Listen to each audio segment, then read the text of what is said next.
Financial services group Western Union suspended U.S.-Cuba money transfers after the U.S. State Department reinstated sanctions on military-run businesses.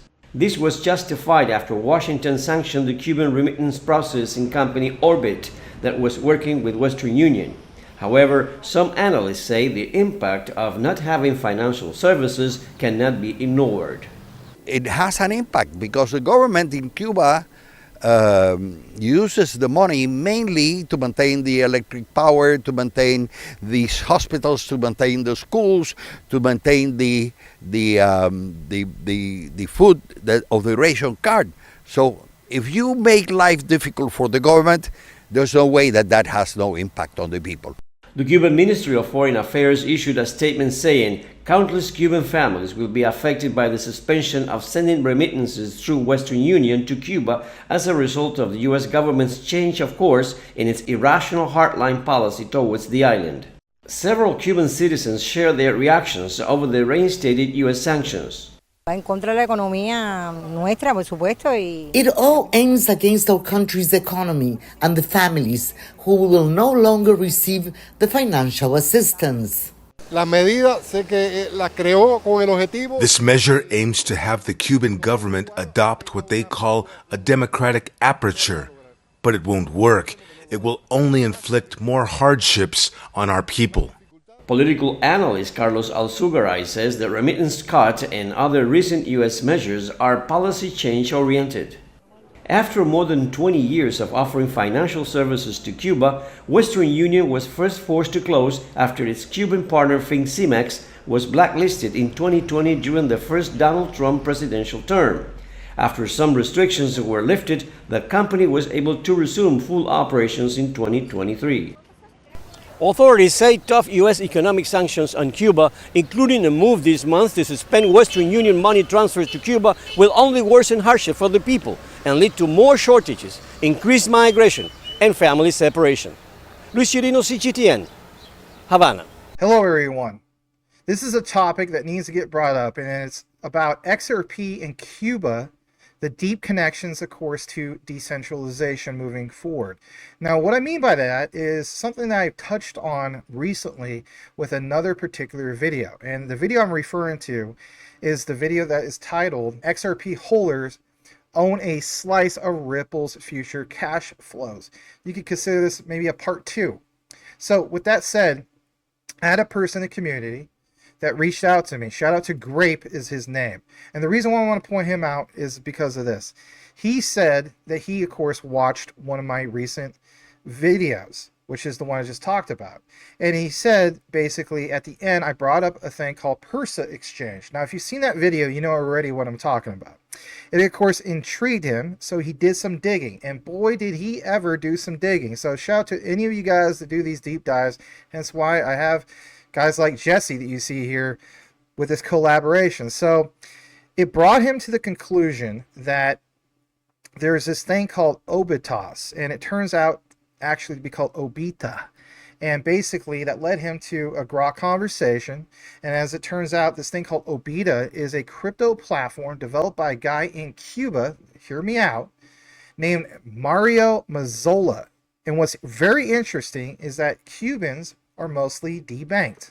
Now, of course, we know when it comes to Stellar XLM, their mission is to have the on and off ramps, to provide access to the ones that are not just debanked, but let's face it, just the ones like they have no internet access, hence terms that you're going to hear later on with me and Jesse about like the finternet, like offline wallets and so on. And obviously quant plays a role in that regard, especially with the over wallet. But this is not necessarily a quant outline, but where I decided to take my own deep dive and down into the rabbit hole is that it's like this.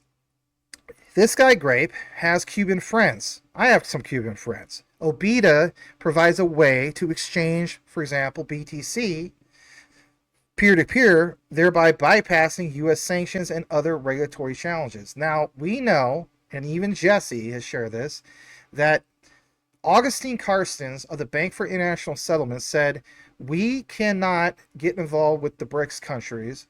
We cannot get involved. He said this word for word on a video I had.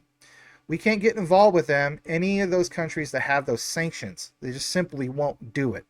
Let's introduce what exactly we have here, why it matters to you, and again, consider smash that like if you haven't done so already, because it definitely helps both channels. As we jump into it and why it matters, it's going to be really eye-opening. If managing your crypto feels like solving a puzzle, it's time to switch to Decent Wallet. It's just a few taps. You can manage, track, and secure your crypto with unmatched ease. And here's the best part. Grab your Decent Wallet at a discounted price by using the referral link below. Don't miss out on making your crypto experience smoother and more secure. First, I want to give a shout out to this guy. And it's basically this gentleman by the name of Nell Harrison. He can be followed at Crypto Nelly Nell. He points out the whole thing at Cuba. He points out Coinbase, Binance, and so on. But interesting to see this, and basically here it is. He talks about Cuba, cryptocurrency. The status of cryptocurrency in Cuba, of course, remains ambiguous. But on one hand, the use of cryptocurrency, of course, is increasing across the island. The exchange of cryptocurrency in Cuba relies on recently founded platforms like Qubita and BitRemesas. Currently, there is a minimal data on the exact quantity of cryptocurrency in Cuba. However, reports suggest the cryptocurrency community is small but growing in Cuba. For example, the volume of trade using Qubita in October 2020 equaled the aggregate volume of July, August, and September back in 2020. Now, that's interesting. And the reason why I also want to point this out is, again, even on simple search, when you get more into this, can Coinbase be used in Cuba? Well, it has limited functionalities, but Cuban users can't access advanced trading tools or even a Coinbase wallet. So basically, no NFT services, Coinbase NFT services are unavailable in Cuba. Of course, there's high fees and so on. But when you look more into this, it says, what's the digital currency of Cuba? I mean, do they even have one? Well, believe it or not, it's this thing called MLC, Moneda Libremente Convertible, aka the US dollar in digital clothing. Now, that's incredibly interesting because myself and Jesse over here just recently did what? Jesse, we just did a collaboration talking about Senator Loomis's announcement, basically speaking, and it's like we use the example of the Philippines, right? Well, let's use the example of, for example, Cuba. This, in my opinion, is very interesting because so many people have wondered, would your Russias or some of the BRICS countries use Ripple XRP for settlement? I think this is a hint of things to come, and where I'm going with this is to share just a tad bit more about this. And before I kick it over to Jesse, I want you guys to see this yourself. This is important because when we do get more into it, well, boom. As I would always say, boil it, mash it, stick it in stew. At the end of that last particular video, what did we see? We saw Pursa exchange. Remember that? And what you see here is the ability to receive and send money to Cuba. And like it says, anonymously with Ripple XRP, the best way to receive and send money to Cuba anonymously with Ripple XRP. Now you can exchange or convert your Ripple XRP to Cuban convertible peso, CUP, and send the money to Cuba in a fast, easy, and secure way provided by Pursa Exchange. And by the way, no registration required, no KYC, 100% anonymous. This has always been, Jesse, where the debate is about the whole thing of what? Of Bitcoin was originally, right, it written in the white paper as supposedly that peer-to-peer cash system, right? But you're not going to get the job done on 2 to 7 TPS. However, in light of everything, Senator Loomis's announcement of, hey, guess what? We're going to use a stable coin. And if anything, we want the United States to be the standard moving forward, the crypto capital, the hub, if you will, moving forward. Well, for one, it wouldn't matter if it's the Philippines or Cuba. You wouldn't have to worry about this, the US dollar strengthening, especially with Cuba, right? I mean, we've been at odds for many years. It's been kind of a little bit more cooler in recent years, right? But that takes that out of the equation. Because Ripple XRP, you hit two birds with one stone. And where I'm going with that is RLUSD will be the solution as far as the price not fluctuating or the worry of using specifically just dollars, you would have a digital representation of that, obviously with RLUSD. And then if Cuba was like, guess what? We're in debt with so many other countries. Well, guess what? Tokenize that debt with Ripple XRP. I think this is a big find. We're going to get more into it, but I definitely want to get some of your thoughts in that regard, Jesse. Yeah, I mean, they're tokenizing everything on the XRP ledger, right? The XRP ledger allows any tokenized asset to be exchanged for any other tokenized assets, and that's not just fiat currency. You're talking everything. You can even eventually tokenize real estate art. You want to exchange your art, which is the ownership is representing a token, and you can exchange that for any type of other asset, because it's going to be that main liquidity hub where you have that liquidity. Maybe off topic or not really, but if you look at document came out from the Hyperledger Foundation many years ago, it was showing the internal value, was showing XRP right in the middle. It was saying that the XRP was the global RTGS. So it was the RTGS system for all of the RTGS system. But right on the side there, it said that XRP is going to be the global liquidity marketplace. Very interesting. It's a global liquidity marketplace. That means you can settle anything to anything. So yeah, like they're tokenizing, like a country like that, if it doesn't have a central bank, it can just tokenize their currency. I think that's what Bhutan is Bank of Bhutan is doing as well. I think it's Bhutan. I don't know if I'm pronouncing that right, but yeah, they just tokenize a currency there. It doesn't have to be a CBDC, and now they can use that currency to settle with almost anything. There's no dependence on the US dollar anymore. Any country is going to be able to hold any type of currency they want. They don't even, if they want to just hold another currency, like let's say I don't know, a country wants to hold like 90% of their assets in the form of the Russian dollar, like they can, or the yen, or they can choose any currency, because now you don't need to hold the US dollar. You can just hold whatever you want, and when you need to do global trade, you can just settle with XRP. And so when Loomis talked about this new stablecoin bill is going to allow the American businesses to do fast and cheaper business internationally, she has to be talking about XRP, because even if they're to tokenize everything that exists in the US, if you want to do fast and cheaper payments, you have to go through XRP. You can't do that with Swift. You can't do that with any other currency. That has to be XRP she's talking about. And we know that Ripple's been working with the Federal Reserve for many years. I mean, anybody that's done a lot of digging, we know that. And like I said earlier too, Ripple is the only cryptocurrency that is on the steering committee of the ISO 20022. It's not only compliant with the ISO 2002, it's actually the only cryptocurrency project that's on the steering committee, if I'm not mistaken. Well, that's something to be said in that, in that regard. I mean, that in itself is a pretty big deal, right? Getting more into this and why it matters to you guys, I want to share this brief grok conversation on the topic, especially of XRP and Cuba. Now, you may be thinking, like, why get into the weeds about this? Trust me, there's a bigger picture here. You want to see if this ends up panning out to be a solution, even for the countries that we might not see eye to eye politically with. As we take you over to this again was a real deep dive, to say the least, but I want to pull this up because when we get into it, you see here specifically is the potential. And this is, of course, is many, many pages, but I thought I'd just jump into this.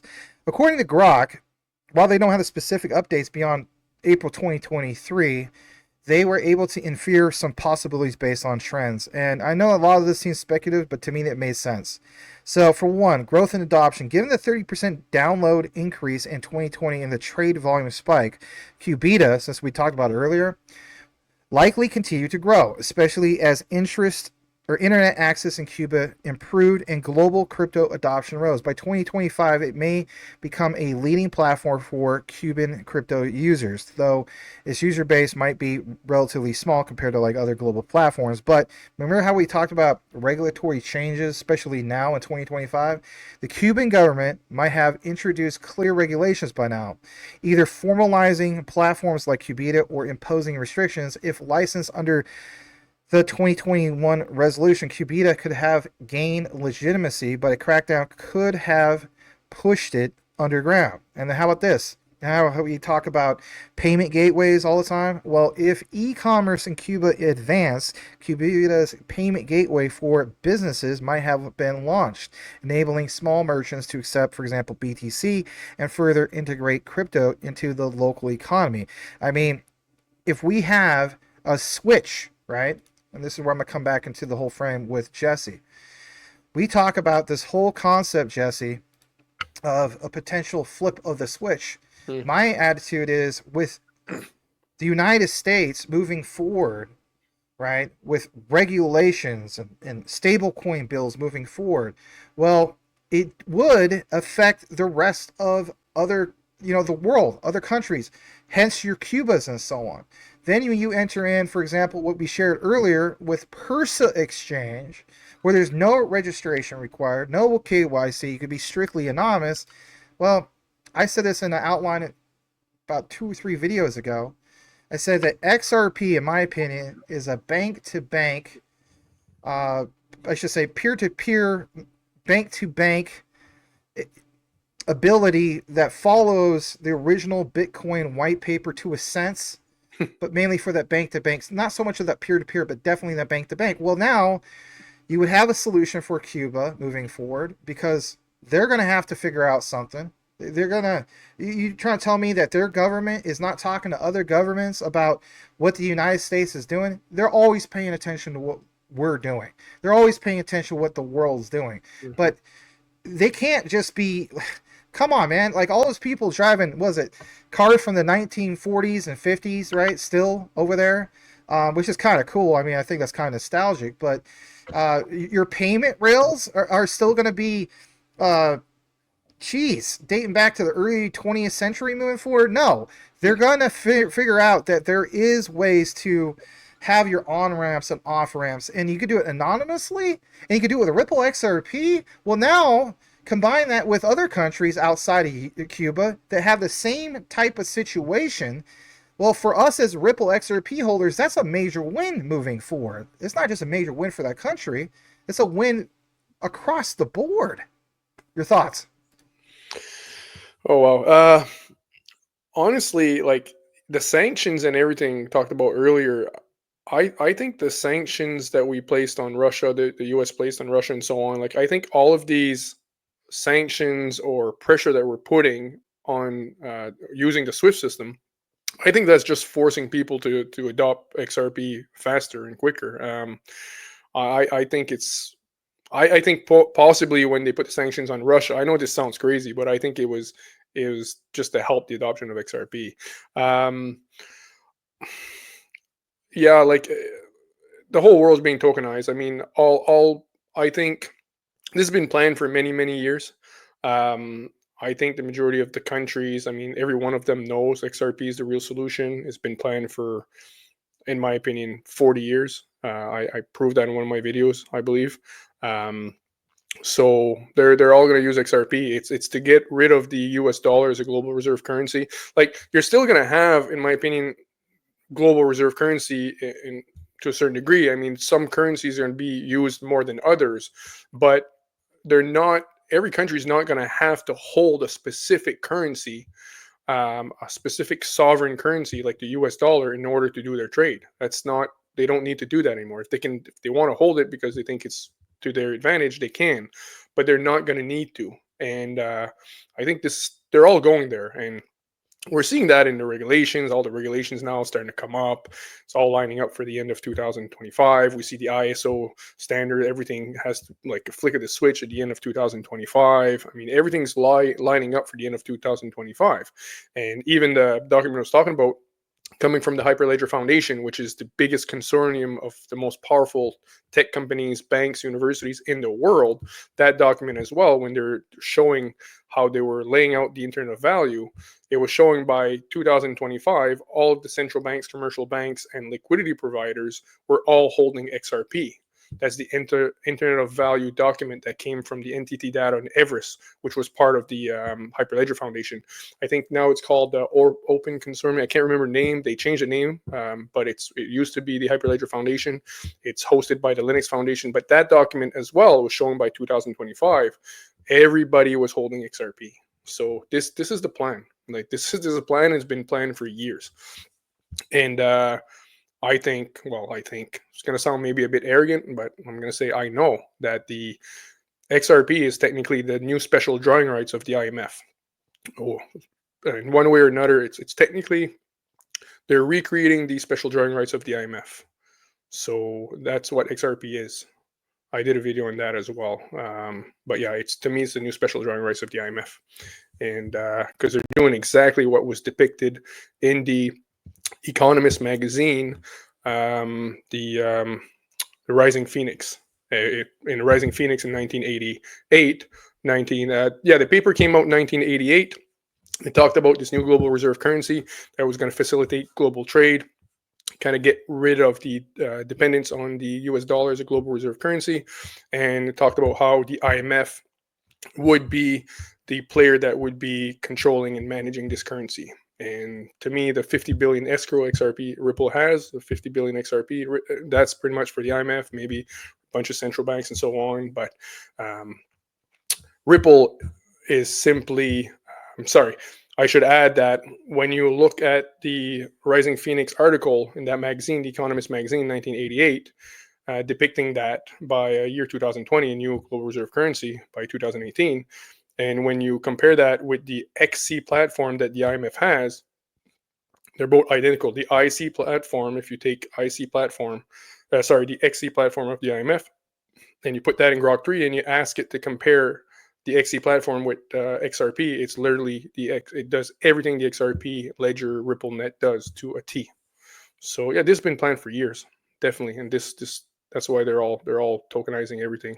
You don't need a central bank anymore. Yep, they're tokenizing all of their fiat currencies around the world so they can settle with XRP. It's advantageous to almost everybody. Yeah, when you say everybody, I mean everybody is just everybody in every nation across the world, to say the least. We want to share something else with you guys. So Jesse mentioned earlier about embargoes, sanctions, and so on. I want you guys to see this before you get pounded home that much more. What's going to come up on your screen is from a particular citation from Freeman Law Group. Why share this? Well, for one, it's good research, but they cite the whole thing, everybody, about specifically the topic of cryptocurrency in Cuba. I have gone ahead and fast forward to this key section. According to Reuters, Adrian C. Leon described cryptocurrency as a necessity that can be a solution to Cuban exclusion from the global financial community. For many, cryptocurrency is both a powerful tool against the U.S. embargo and a means to generate a, quote, profit on the international stock exchange, mocking the blockade. That in itself is pretty darn big to read that. Although there are favorable views about cryptocurrency, the Cuban government has at the same time issued warning regarding their use. For example, the Central Bank of Cuba issued a warning about fraudulent schemes disguised as seemingly legitimate cryptocurrency investments online. For this reason, existing cryptocurrency operations are neither promoted nor endorsed by the Cuban state. Let's come back into the frame for just a brief moment on this one. Where I'm going with this is this. And of course, this was originally supposed to be just an XRP outline. Got to throw a little quant in there, Jesse. And the reason why I want to throw a little quant in there is because when we look more into quant, we already know about things like authorized. Being able to have, again, that internet of trust, and being able to have, for example, a way to do a full audit to see who's the trusted players versus the ones who aren't, is game changer moving forward, is the bottom line. Before I kick it over back to you, I want to just connect a few key things before we wrap things up. So number one, let's take you back into the outline. What we're going to share here is also from who? Again, Reuters. Back to the Reuters reference that they're talking about.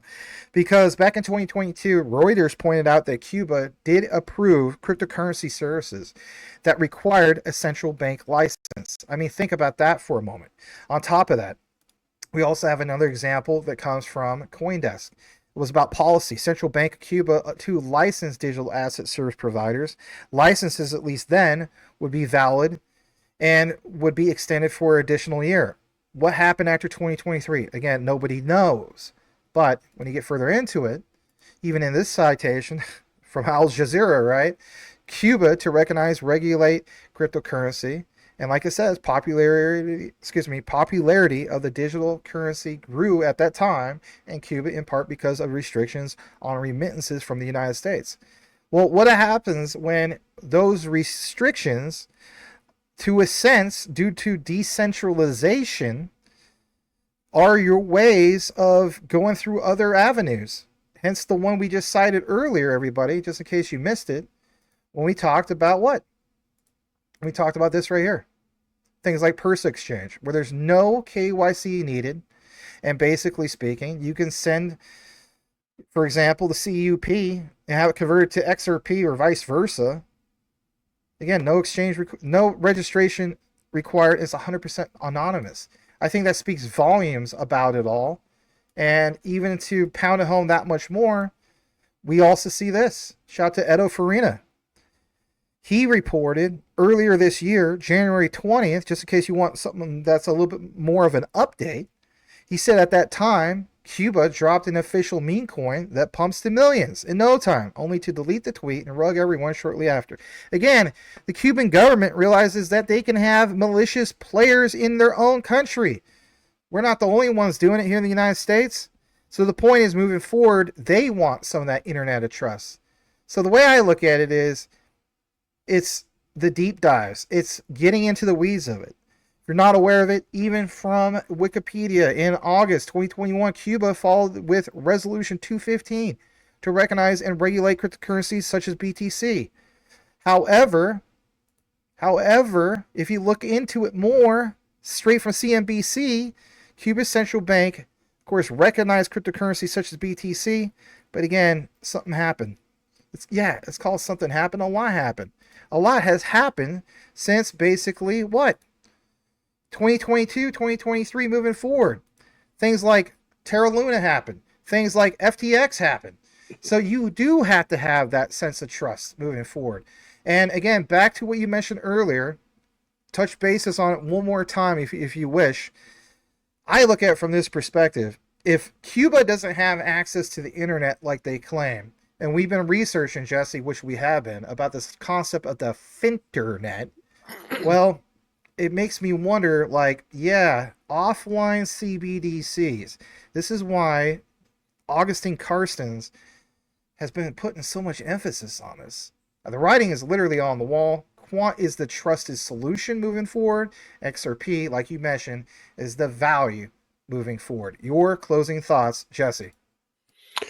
Yeah, so like I was saying earlier, to me, the finternet is just a word they're using to hide the fact that it's the XRP ledger. So to me, the shared ledger, the unified ledger, I know this is going to sound crazy to a lot of in the QNT community, but the shared ledger, the unified ledger, and the finternet, and the regulated liability network, which was originally called the regulated internet of value, to me, that's all the XRP ledger.